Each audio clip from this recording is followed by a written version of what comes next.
Assalamualaikum warahmatullahi wabarakatuh.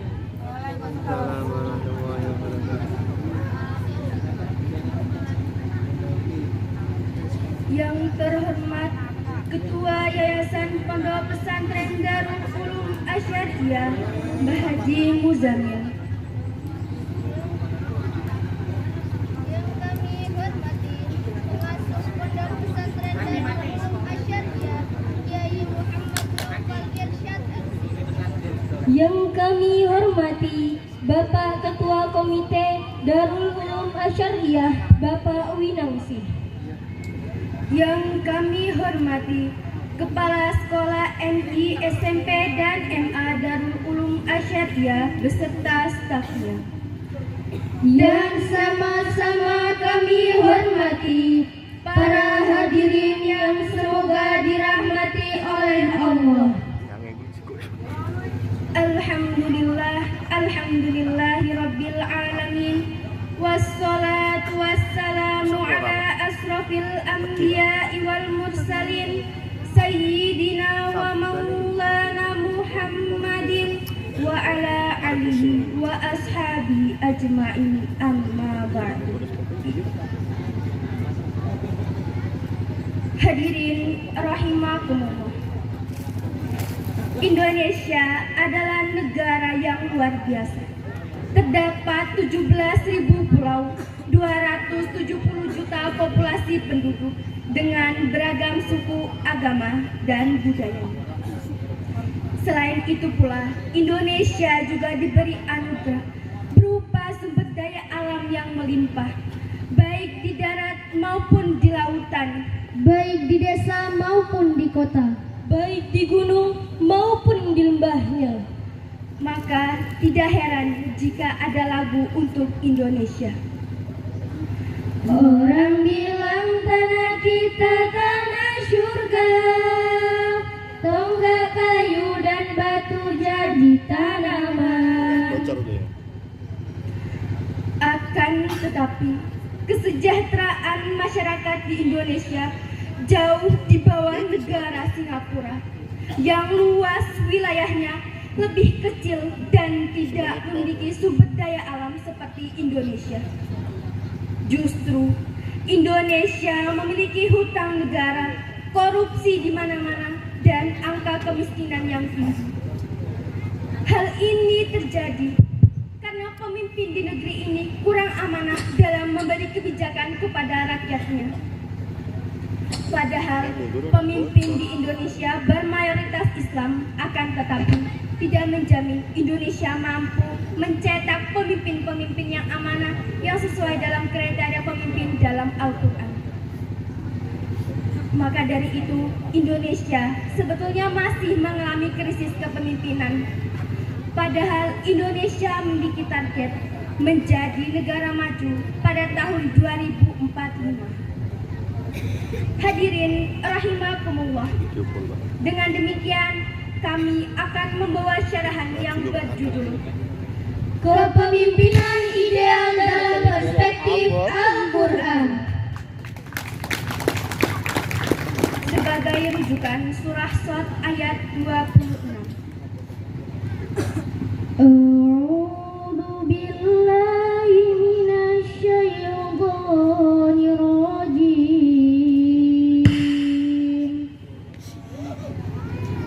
Bismillahirrahmanirrahim. Ya Dawud inna ja'alnaka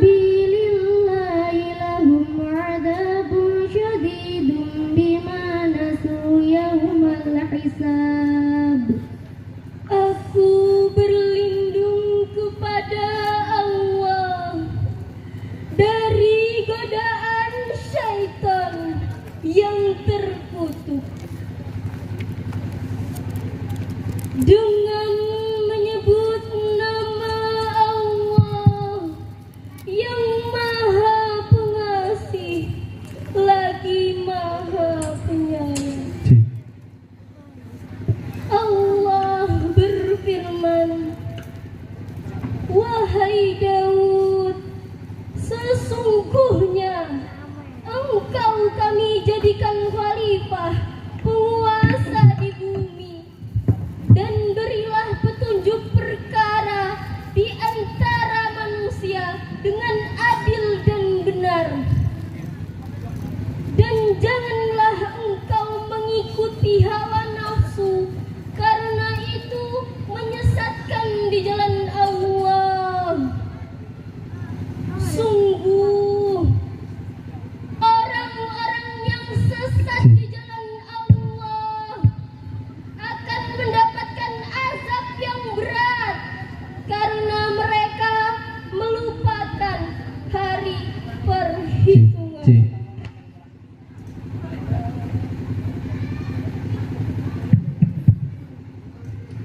Hadirin rahimakumullah. Ayat tersebut diturunkan di kota Mekah menurut Al-Suyuti 1975 halaman 168. Ayat tersebut berkaitan dengan ayat sebelumnya, yaitu tentang keistimewaan dan pengalaman Nabi Daud. Kisah tersebut agar Rasulullah mengambil pelajaran dalam menghadapi orang yang musyrik dan orang yang sombong. Lafaz khalifah dalam bentuk mufrad disebutkan 2 kali dalam Al-Quran, yakni pada surah Al-Baqarah ayat 30 dan surah Shad ayat 26. Dalam tafsir Al-Misbah karya Quraisy Shihab terbitan tahun 2011 halaman 368 menjelaskan bahwa Allah mengangkat Nabi Daud sebagai khalifah.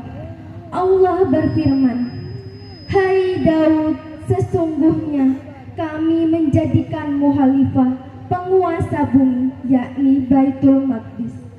Maka putuskanlah segala persoalan yang engkau hadapi di antara manusia dengan cara yang adil, dan janganlah engkau menghadapi hawa nafsu dengan jalan kesesatan." Dalam tafsir Kementerian Agama Republik Indonesia menjelaskan bahwa Allah menegaskan Dia mengangkat Nabi Daud sebagai penguasa yang memerintah kaumnya. Pengertian penguasa diungkapkan dengan kata khalifah yang bermakna pengganti, yaitu sebagai isyarat agar Nabi Daud menjalankan kekuasaannya sesuai dengan perintah Allah. Selanjutnya Allah memerintah Nabi Daud untuk memberi keputusan perkara di antara manusia dengan cara yang adil dan berpedoman pada wahyu yang diturunkan kepadanya. Maka dari itu Allah melarang Nabi Daud untuk memperturutkan hawa nafsunya dalam segala urusan yang berkaitan dengan kebahagiaan dan kesejahteraan manusia, baik di dunia maupun di akhirat. Karena memperturutkan hawa nafsu dapat membuat seseorang kehilangan kesadaran dan tersesat di jalan Allah. Rasulullah Shallallahu Alaihi Wasallam bersabda, "Sebaik-baiknya manusia di sisi Allah adalah pemimpin yang adil dan lemah lembut, dan seburuk-buruknya manusia di sisi Allah derajatnya di hari kiamat adalah pemimpin yang zalim dan kasar." Hadirin rahimakumullah, dalam hadis Rasulullah Shallallahu Alaihi Wasallam bersabda, "Setiap manusia adalah pemimpin, baik pemimpin bagi diri sendiri, keluarga, organisasi maupun agama. Dan setiap pemimpin akan dimintai pertanggungjawabannya di akhirat atas apa yang dipimpinnya." Sungguh aneh, tapi nyata. Itulah Indonesia. Indonesia hingga saat ini masih mengalami krisis kepemimpinan, di mana korupsi gubernur, bupati, DPR hingga pejabat tinggi meningkat 4% pada setiap tahunnya, mengakibatkan lambatnya pertumbuhan ekonomi. Pemimpin membuat kebijakan-kebijakan yang merugikan rakyat seperti Omnibus Law Cipta Kerja dan hukum Indonesia yang tidak adil dan cenderung tumpul ke atas dan tajam ke bawah. Contohnya adalah seorang koruptor triliunan rupiah yang dihukum selama 4 tahun penjara, dan seorang nenek pencari kayu bakar yang tidak sengaja mengambil beberapa batang kayu di hutan pemerintah yang dihukum selama 2 tahun penjara. Hadirin rahimakumullah, Indonesia sebentar lagi akan menghadapi pemilu 2024. Kita sebagai generasi muda harus cermat dalam memilih pemimpin yang adil dan amanah, yang sesuai dalam kriteria pemimpin ideal dalam perspektif Al-Quran. Karena Indonesia akan menghadapi bonus demografi, di mana usia produktif lebih banyak dibanding usia non-produktif.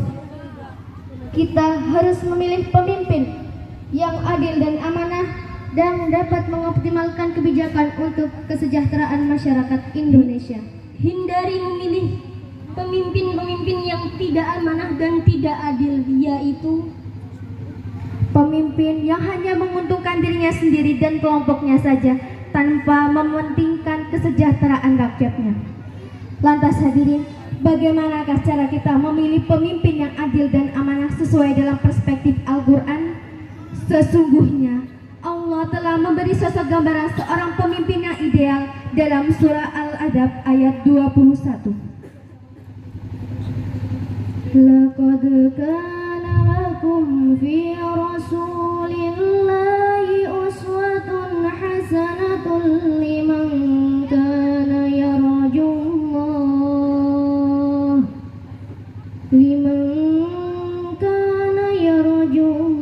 wal yawmal akhir wa dzakarallaha katsira.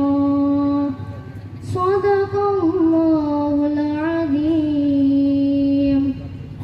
sungguh ada pada diri Rasulullah itu suri tauladan yang baik bagimu, yaitu bagi orang-orang yang mengharap rahmat Allah dan kedatangan hari kiamat dan banyak mengingat Allah. Maha benar Allah atas segala firman-Nya. Hadirin rahimakumullah, dalam kitab Sifatul Tafsir karya As-Sabuni, ayat tersebut menjelaskan dan menegaskan kepada kita bahwa sesungguhnya pada diri Rasulullah terdapat uswatun hasanah bagi kita. Rasul adalah contoh figur yang luhur, contoh yang tinggi yang patut kita anuti, baik perkataan maupun perbuatannya. Seorang sahabat bertanya kepada Siti Aisyah, "Ya Ummal Mukminin, apa akhlak Rasulullah yang sedemikian indah perilakunya?" Siti Aisyah menjawab, "Khuluqul Quran, akhlaknya adalah Al-Quran." Lantas hadirin, bagaimanakah contoh figur yang dicontohkan oleh Rasulullah? Dalam buku Sejarah Kebudayaan Islam yang ditulis oleh Hasan Ibrahim halaman 141 menjelaskan terdapat beberapa keunggulan kepemimpinan yang dimiliki oleh Rasulullah Shallallahu Alaihi Wasallam, yaitu sidik, amanah, tabligh, dan fatonah. Yang pertama, sidik. Rasul adalah pemimpin yang menjunjung tinggi kebenaran dan kejujuran dalam memimpin. Yang kedua, amanah. Rasul adalah pemimpin yang dapat dipercaya dan menyampaikan hak-hak rakyatnya.